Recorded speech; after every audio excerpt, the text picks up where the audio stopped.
Ladies and gentlemen, welcome back to another episode of the Modern Mobile Oilfield.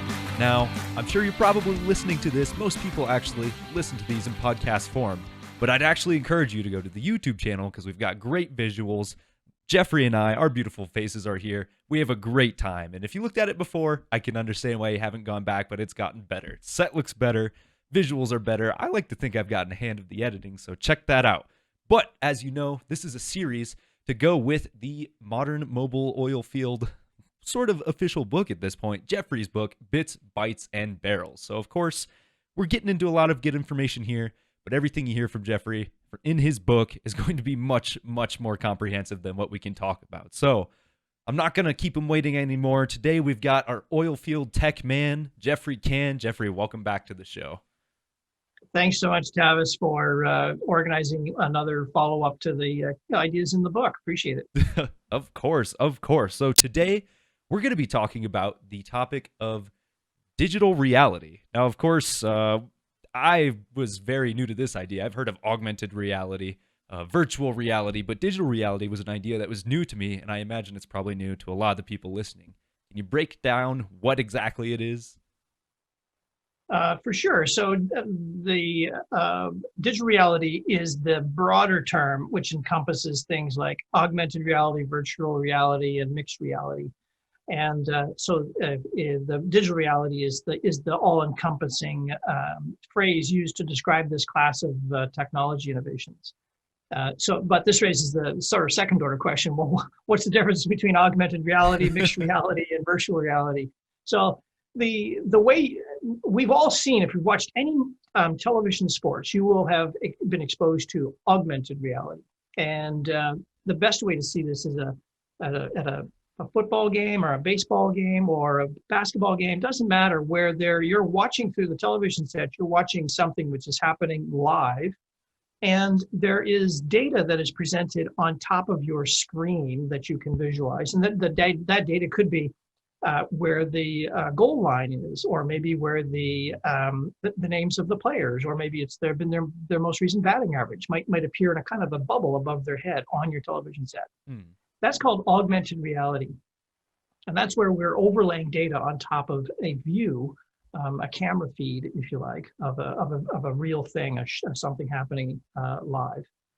Virtual reality is where you see that kind of goofy headset people wear with their, it's got a little camera built in, and maybe It's got some earphones, and the entire of what you're seeing through that screen is completely manufactured or made up. And that's what's called virtual reality. Very common in video games, where video game players will play their game in a completely manufactured setting. Mixed reality is where you bring the elements of both and you make it two-way. And imagine, and to give an industrial way to think about this, imagine an oil field worker standing in front of a pump. And today, how does the worker know what that pump is, or its history of maintenance and repair and its current operating state? They might have to have a clipboard with them, a piece of paper on it that says, this is what this pump is and where you're going to find it. But imagine if, as you're standing there in front of that pump, your phone's GPS locator can pick up the exact geolocation of where you're at, and then query the corporate computer system to extract that same information and then deliver it to your phone. Now imagine if they delivered that to a visor where it was presented in front of your eyes so that you had your hands free, because the problem with your phone is you lose the use of one hand because you got to hold your phone. Imagine if that data appeared on a visor. Now you've got two hands free. Imagine if you could then talk to, I'd say, an earpiece that says, hey, what's the latest maintenance record for this particular pump? And magically it appears on the visor in front of you. And now you have the pump talking to you and presenting its operating data to your visor. That's mixed reality. And what it's doing is it's bringing together the real world, the operator standing in front of a pump, and the digital world, data about that pump being presented to the operator in the moment. All right, so definitely a wide variety of uses, but are we seeing maybe some new uses, advantages and disadvantages that we didn't know before, especially in the age of Zoom calls and virtual conferences? Well, the advantages are that this integration of these technologies into the operating world is the improvement that it brings in the delivery of specific services or decision making that employees are being asked to carry out. If you're able to say, imagine again another example of these reality tools, you're able to see a flow line that's underground. You can't see it because it's buried, but using your visor, you could, because of where you're located, the computer systems could bring to you directly the precise location of that flow line, so you don't sever a line as you're doing a field dig. What's the advantage of that? Well, obviously you don't break the line, so that's Uh-huh. that. But it's the decision making power that brings to the employee, because then they can decide to dig or not dig because they now know what hazards that might be hidden that they can now see. The disadvantage is historically have been that the quality of the data that you bring to the worker delivered through these reality tools has to be very, very good.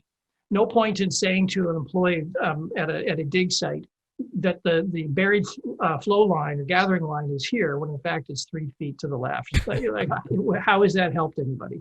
Uh-huh. So your data quality has to be very high, and that's the penalty here that most oil and gas companies are going to confront, is the quality of their data might not be good enough.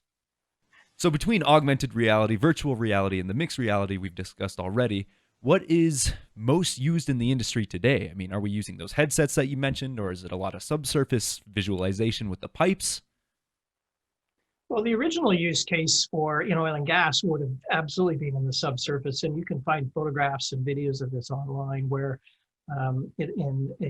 go into a control room of some kind or a visualization center, and the subsurface geology will be projected up onto a screen at a scale that allows people to really and truly understand it. That's earliest use cases that I've seen. But the more modern use case is in the world of facilities inspection and facilities design. Since the design of these assets is frequently done using computer tools anyway, it means that a virtual version or a digital version of an asset that's going to be constructed exists somewhere. And in CAD tools, computer assisted or automated design tools. And imagine taking those same design diagrams and pulling them into a tool that allows you to present that data visually as a construction, an unconstructed project, but you can see it through your headset. Now what that does is lets the workers who are designing or building that asset to now virtually walk around it to see how it actually fits together and where the safety hazards might lurk, where the equipment needs to pass through narrow passageways. So this improves considerably and removes a lot of potential error out of design before these assets end up getting constructed. That's a very, very powerful use case. There's a company in Calgary, for instance, by the name of VisWorks. And this is a specialization of theirs, assisting organizations do these inspections before the assets get constructed. Are there any other assets or work processes that would stand to benefit? Because clearly the planning, the asset identification is nice. Maybe a remote use? So in remote usages, you could visualize, it requires getting into the realm of automation where a robot or some other tool would be in a position to do something like, say, from the air, see an asset down below and extract that data. But if it's a drone, it's the whole idea behind these reality tools is that they're used by humans with our sort of brain processing, but what we're doing is we're feeding information to make those decisions through our eyes and our ears, and so the application is really more centered around humans. It's that interface between people and data that's really where the opportunity lies, and so. It gets into this, where is there a lot of data in oil and gas that is hard for people to get their heads around or to really understand? And much of that is going to sit around subsurface assets, constructed and physically built assets, the facilities. That's where the real prize is in using these tools to improve human understanding and improve the ability to work with those specific assets. And then how fast is the use of this digital technology being implemented into the oil and gas field? I mean, I understand this is a lot younger than the other things we've talked about, but where do the largest gains lie?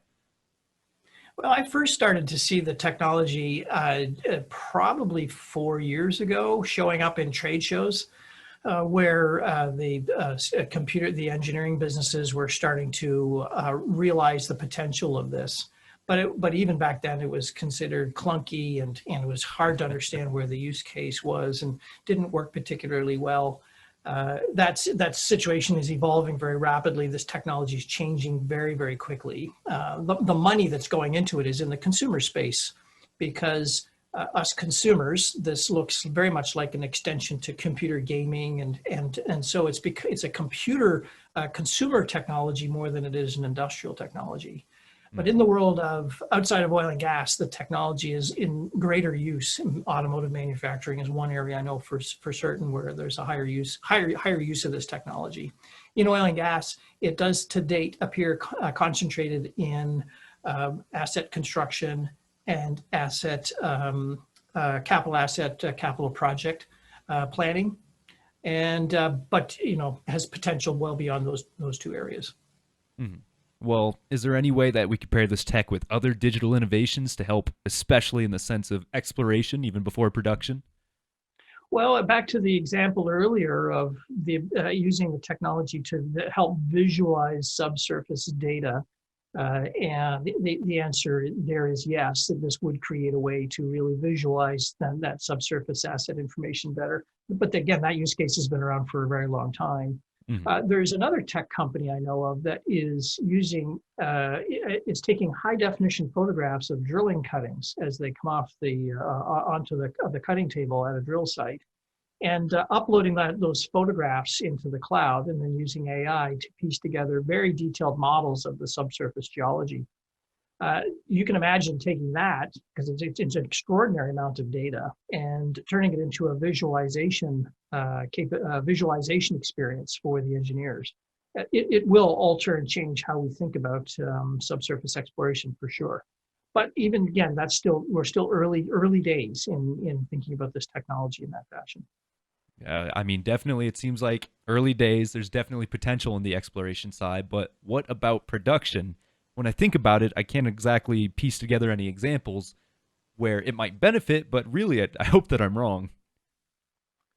There's definitely a benefit in the operations side. The number of individuals and this number of trips that people have to make to various assets to validate that those assets are running and working is still very, very high. And many of those trips are some of them, not all, but some are certainly wasted. The engineer gets to the asset and discovers that some important and critical piece of information that would have been very, very valuable in the moment has been left back in the office. And what if that asset information could be delivered directly to the engineer at that asset site and then presented to them through a visor or headset? That's very, very significant use case for that. That's sort of saving that transportation time. In the automotive industry, the assembly line engineers use these technologies to assist with asset configuration or car configuration, parts fitting as parts come in. How exactly do they fit up against other parts? Engineers on the assembly line use these technology to coach frontline workers on how to actually assemble the car from the perspective of the parts supplier. Mm-hmm. That technology could also apply in oil and gas as a concept, but it's still, again, very, very much early days for that. Mm-hmm. And then we kind of talked about it from a technical perspective, capital projects, planning these large moves. Of course, seeing a wall might be in the way or seeing that the dimensions might be off are definitely useful, but what about investors? Can they stand to benefit if maybe C-level or management's trying to pitch an idea to them? I haven't seen that use case yet, but certainly the one use case is the ability to bring stakeholders who need to really understand what a future asset is going to look like or how it's going to behave, is using these visualization technologies to educate, and any number of stakeholders could be brought through that education effort. That could include financial people, could include regulators, could also include local landowners or residents. You can see some of the examples of this if you go online, particularly for some of the newer assets, certainly pre-pandemic, I would have to say. But if you're an engineering business and you've been contracted to construct a brand new subway station, for instance, these are massive construction projects. You're bringing dozens of rail lines together. You need to understand passenger flow and what the facility is going to look like. How do you express all of that so that stakeholders who may object to the presence of your facility, how do you help get them on board with the idea? And the more that we can show people in ways that people can process these complex ideas, the more we can show them what these things are going to look like in their terms, the faster it is for them to say, okay, I can understand how it's going to work, and you've shown me how you're going to overcome my objection to it. It enables that kind of adoption to step up. So this is commonly done in things like shopping mall design and delivery, subway stations, other transportation infrastructure, other rail lines, and it's only a matter of time really before we figure out how can we use this in oil and gas. Mm-hmm. And then from a training perspective, sure, we've got lots of money invested in these projects. We don't want anything to go wrong. How can we use it to train maybe the technical people, the hands-on people implementing, building, and working with these projects? Yeah, so that aspect of it is already already in place in a few locations that I'm aware of, and you can imagine if you're trying to train an operator on mining is probably the best example, but train an operator on how to operate some complex and very very large and dangerous asset. Of course, the assets, if it's a digger, it's working. Like you're not going to stop digging your product out of the ground while you train up a bunch of workers. So how do you solve for that? Well, you bring them into a facility where you can train them on the asset, and so that's a simulator. But at the same time, how do you give them visually what it's like to actually stand on top of one of these assets and look around so that you can see what your landscape looks like?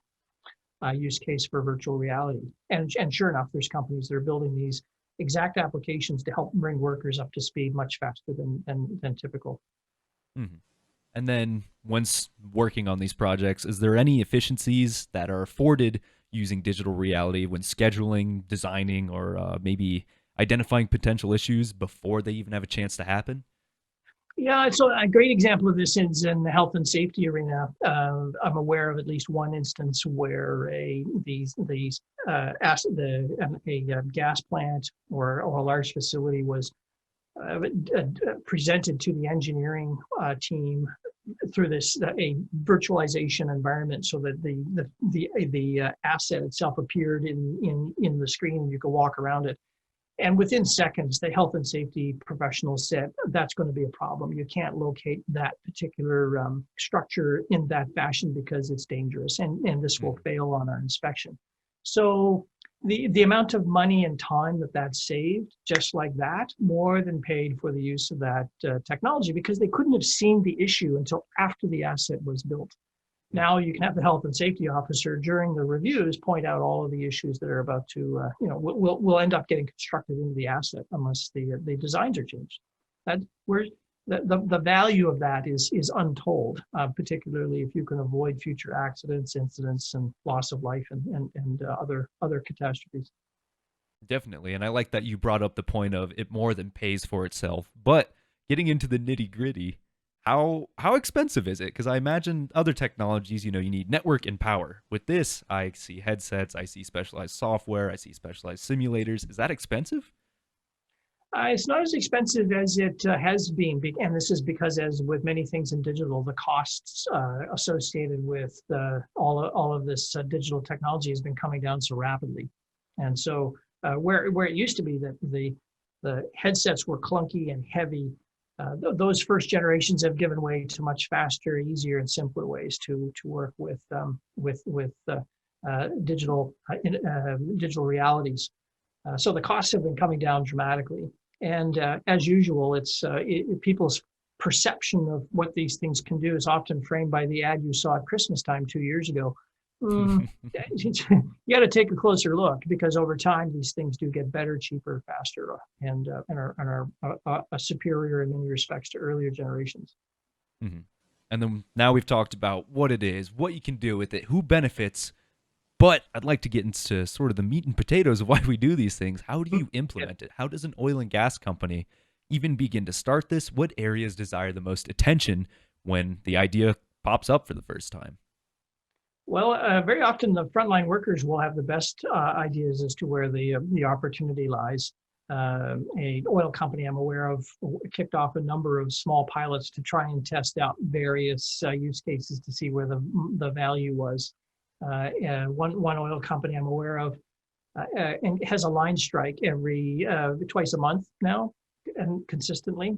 And a line strike, that's where backhoe is digging and it's striking infrastructure, flow lines, gathering lines, and why there's an immediate use case opportunity there because every time you strike a line, it's an incident and it could cause spills, certainly causes disruption to the plant. Now there's an unnecessary repair to be made.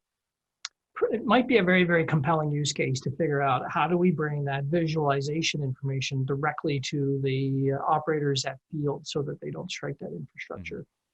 I mean, it really is driven by on a company by company basis. Where is the opportunity most likely to become manifest? So even to start, most companies could probably just go, "Oh, what's viewed better with an informational overlay, or what's viewed better in 3D," and go from there. Yeah, in fact, in the engineering world, as the engineers are doing walkthroughs and designs, they're not out in the field digging, but where and how could they use this? Well, engineering designs have historically been delivered and reviewed by all the parties involved in an engineering works in two dimensions, large sheets of paper. And the industry has even developed its own language, its own written language or design language. The way you draw these diagrams imparts meaning for them. What if you could visualize that though in 3 dimensions through a headset? It changes very dramatically how you come to appreciate and understand that asset. So for the engineering world, that's their highest and best use case. Whereas if you're in a construction company, your highest and best use case might be training your frontline workers who are operating yellow goods, backhoes, shovels, and so on, who are building your infrastructure. Teach them how to use this technology so that they don't have accidents during the work site day. So that's why I say it really is very dependent on where you're at in the value chain, where you're going to find the value. Mm-hmm. And then what about the data required for some of these systems? I mean, I don't imagine that a ton's going to be streaming back and forth between multiple sources. Can you just make use of a big upfront download and go from there? That's one way of doing it is you pull that digital version of the asset you're going to visualize to your site. Where there's limited telecommunications, you can imagine that's the design that you'd have to go with.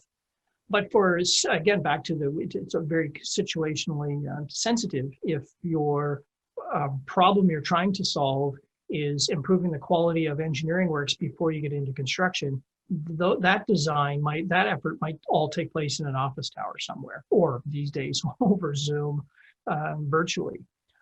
So it's not really a field application. So again, it depends. Certainly that because the telecommunications and processing demand is still very high for this kind of technology, the highest and most immediate place where you're going to see it deployed will be in those locations where there's great bandwidth and lots of processing horsepower. So basically in central cities. Mm-hmm. And then maybe this is also situational again, like we've just discussed, but what about the accuracy of the data? Does it have to be accurate? Can we be off a little bit? I mean, again, are we identifying flow lines? Is it going to be statistics? I mean, I guess that's also probably pretty dependent too, huh? It is. It's also dependent on the situation. Although, when you get into the idea of digging a trench, you definitely want to be mindful and have good quality information. If your design is to inspect for safety defects, you might not be all that concerned where all the rivets are that are going to go into the handrail to the stairwell that you're going to also include on your design. So it again, it's back to it depends.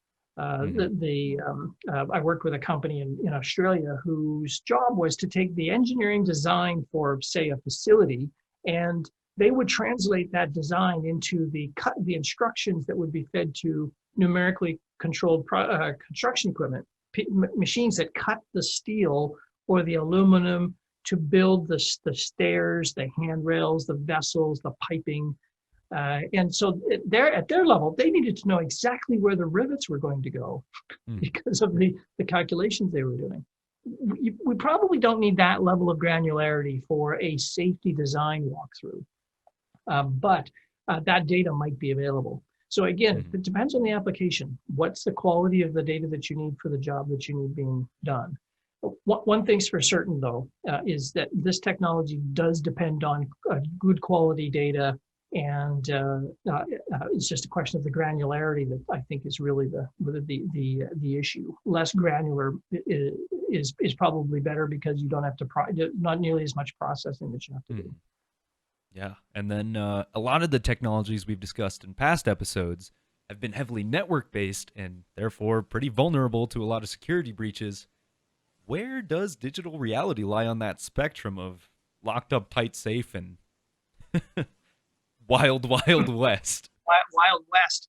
Well, the worry with digital reality tools is that they are getting very, very good at mimicking a human that you would see, and we can see this when we watch, the movies in theaters where the environment, like a Star Wars flick or the Mandalorian, that much of what you're seeing is completely manufactured. It's not the real world, but it's on another planet, for heaven's sake. So it's not real, but it defies your ability to decide or tell whether it's real or not. Now imagine if that technology crosses over and is used to create a fake persona, a person who's giving you some sort of instruction to carry out some work. And you as the worker believe that the instructions you're getting are authorized, correct, and from a reputable source. And yet it's a fake. So we're not yet at the world where that is pervasive, but there are some very, very good and worrisome examples out there where this is a significant looming problem we're going to have to wrestle with. Is how to tell what's fake from what's real, because what is fake is starting to look perilously close to very, very real.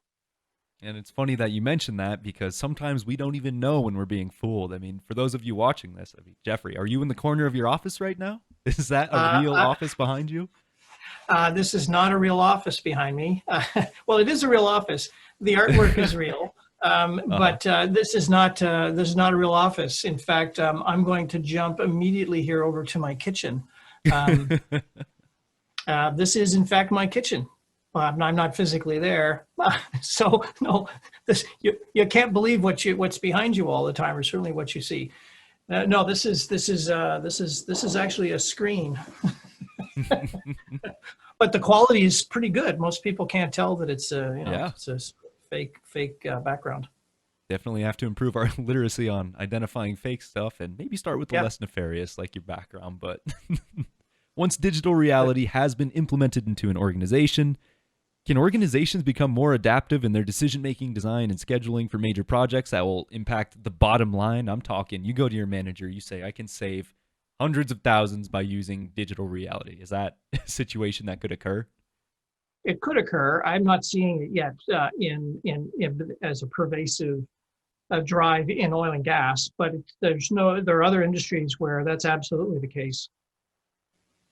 And then are there any examples where all of those three topics of digital reality, AR, MR, VR, have been used? I mean, you mentioned before a car example, and I think the audience would really like to hear that too, because for me, it cleared up a lot of questions that I had. Yeah, so how do you design and build a new car? And so you'll see some advertisements on television where they're imagining the car in a kind of a computer, and then they build a clay model of it and bring people in to kind of have a look at it and react to it. But the first initial design is all done on computer engineering consoles, and where it creates a virtual representation of this car. And so automakers will often use virtual reality, that is a headset with the display where you can walk around the car and look in the interior, and the windows can go up and down, but it's completely virtual. It's just not a physical thing yet. And they can use that to catch customer reactions to things like, is the dashboard easy to understand and visualize? Is the seat adjustment going to be sufficient for the different kinds of people who might occupy the car? What's the customer's reaction to a new or novel door design or a new novel handle? Or what's the reaction to the headlights and the headlight configuration? Is it edgy enough, or does it meet their brand promise? You can ask and answer all these questions without actually having built anything. All right, so now we've designed the car, and now we need to go and build the factory to build the car. And so the second use case that the automotive industry uses is to use these augmented tools, reality tools, to help them design the actual facility where the car will be manufactured. Because again, that's one of these massively big facilities that's very, very hard to understand and get your head around. And so they use reality tools to help the engineers design and build these facilities, including helping them to visualize placement of robots on the floor and where and how the parts will move through the facility. The third use case is during assembly, the initial run through of assembly. The workers on the assembly line won't quite understand how parts are supposed to quite fit together. They got the part, the vehicle is there in front of them, but maybe they're struggling to get the part to fit. What they use is the mixed reality tools to engage a phone conversation directly with the engineer who designed the part, who, by the way, might be in Germany or Austria or Poland. The car's being built in Florida. That engineer is on the line on the other end of the world. The employee at the assembly line, through a visor, is getting instructions and coaching from the supervisor, the part maker, precisely how the part's supposed to fit relative to the assembly in front of them. And that's what helps the employees quickly learn how to adjust the part so that they finesse it and get it into the vehicle design as part of the manufacturing process. All three technologies, one car company. And so in their case, all of these things help them accelerate the car delivery cycle from, it used to be 6, 7, 8 years to design and deliver a car. Now that timeline's been shortened up to 48 months, 36 months. There we go. It's very fast. It's very quick, very efficient. Fast. And clearly there are use cases for all three. So for the people out there listening to this podcast, I might be inclined to say C-level management people might not have to familiarize themselves with this, but what can the rest, the technical personnel, the young energy professionals, the engineers, how can they work to become more literate with these technologies for when it inevitably enters the oil field at a much, much stronger presence? Well, it would be my view that most oil companies are not going to be the R&D shops that's going to be designing and developing these tools for use in the industry. But where oil and gas employees can participate is attending things like virtual trade shows or in-person trade shows, is learning about these technologies when they see them on the floor, and then looking at them through the lens of the potential applications for them in their own job, and trying to bridge the two. That's the place where the sort of frontline workers and professionals in oil and gas are most likely to encounter this kind of technology in operations in their business.